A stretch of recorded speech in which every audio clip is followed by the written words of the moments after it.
have the Acedia here. This is a downhill freeride board from Rolling Tree, and I've been skating it for about a year. I think it came out in 2020. I bought it at the start of 2021. Skated it for the spring into the summer. Yeah, I thought I'd do a bit of a review, go through the details of this board, and maybe a bit of a recommendation of who I think might like this board. Yeah, we'll start off with the graphic. I mean, the graphic is very simple, just says Rolling Tree.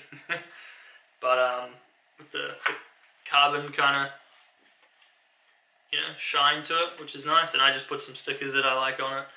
Got to represent the CTS, Valkyrie, and Cat Dude. But yeah, anyway, this board is 35 inches long.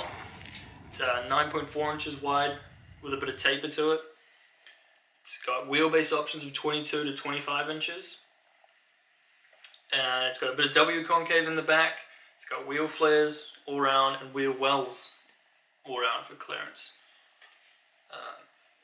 7-ply maple, fiberglass layer on top and bottom.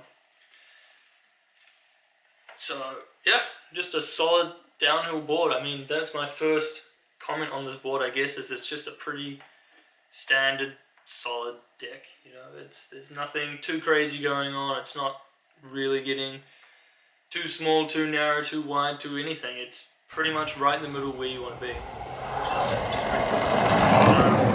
Yeah, so we'll get into my experience with the board. I guess the first thing I would comment on is wheel clearance, which is, if you know me, like wheel clearance is one of the most important factors for me.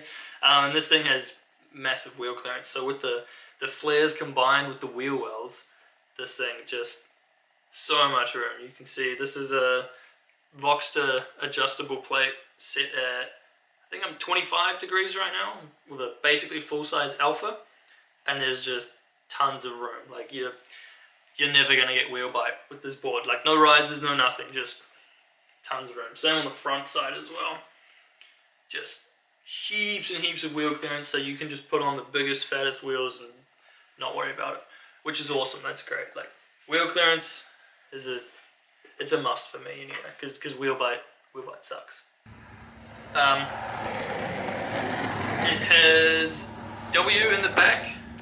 See, we'll try and show it. It's really not that obvious. The concave isn't anything crazy. It's definitely not flat, but it's not that aggressive. But you've got W just in the rear, which makes this cool pocket between the flare and the W to put your foot in. And then in the front, it doesn't actually have any W, so you sort of just sit in between the two flares. One thing I did find with the flares at the front, combined with where the mounting is for this board, is that you kind of end up with just one place where your foot can go between the concave and the flares. So even if you change the wheelbase on where your front truck is, your foot's going to be in the same spot all the time, and that can kind of make it a bit funky with where you want to put your foot stop. And like if you want to choose between having your foot on top of your trucks, like on the bolts, or if you want to be in behind the trucks, the only way you can do it is by moving the wheelbase. You can't really move your foot around. It's just that one spot for your front foot. At least how I found it, the way the flares feel. Which, I mean, it's not really a good or bad thing. It was just for me, like, for my personal experience, I wanted to be able to put my front foot over my trucks, but that meant I had to come right in on the shortest wheelbase. And then I was sort of like, I wanted to be on a bit of a longer wheelbase at the time, and it was just something about the board that I guess, I don't know, I haven't really thought about that on too many other setups. This board's pretty well-rounded for freeriding and downhill. It's not super directional or anything like that where you can't really freeride it. It's got a bit of taper, but it's not too aggressive.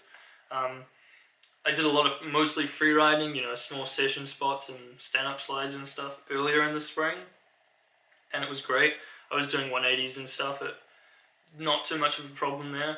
But at the same time, because you've got that sort of W in the back and the slight taper to it, it really good for downhill as well. So it's pretty well rounded for just everything going fast.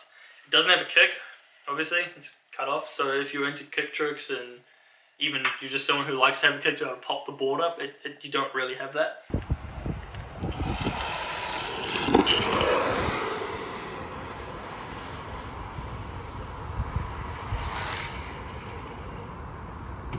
Yeah, so as far as recommendations go, I guess honestly, like anyone who's going to do downhill or freeride, this board is going to be good.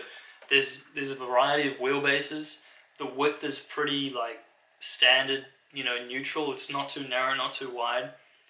Like I said, the wheel clearance is perfect. The concave is decent. It's not too aggressive. It's not too flat. The construction is super solid, so if you're just getting into skating, it's not like you're going to really ruin this board super quickly. It's nothing crazy. It doesn't have urethane rails or anything like fancy like that. But that is also reflected in the price. Like, it's not the same price as these, high technology advanced setups. So I think it's really good if you're a beginner. Like, this would be an awesome board to have as your first board. And I met a lot of people last year who this was their first downhill board. Yeah, I think it was a pretty popular board too, which is, it makes sense being such a just good, solid, standard board. I guess the other one would be if you've been skating for a while, you're skating downhill, and you are thinking about getting into, like, transferring from freeride into downhill.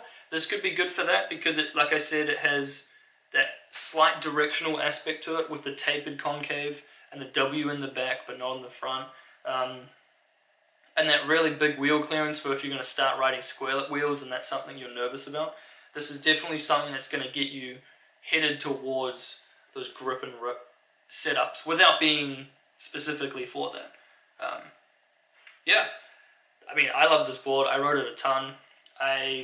Once I got the MIDI, I've basically been skating that, but this is it's such a sick board. It can do everything. Yeah, I don't really have much more to add to it than that.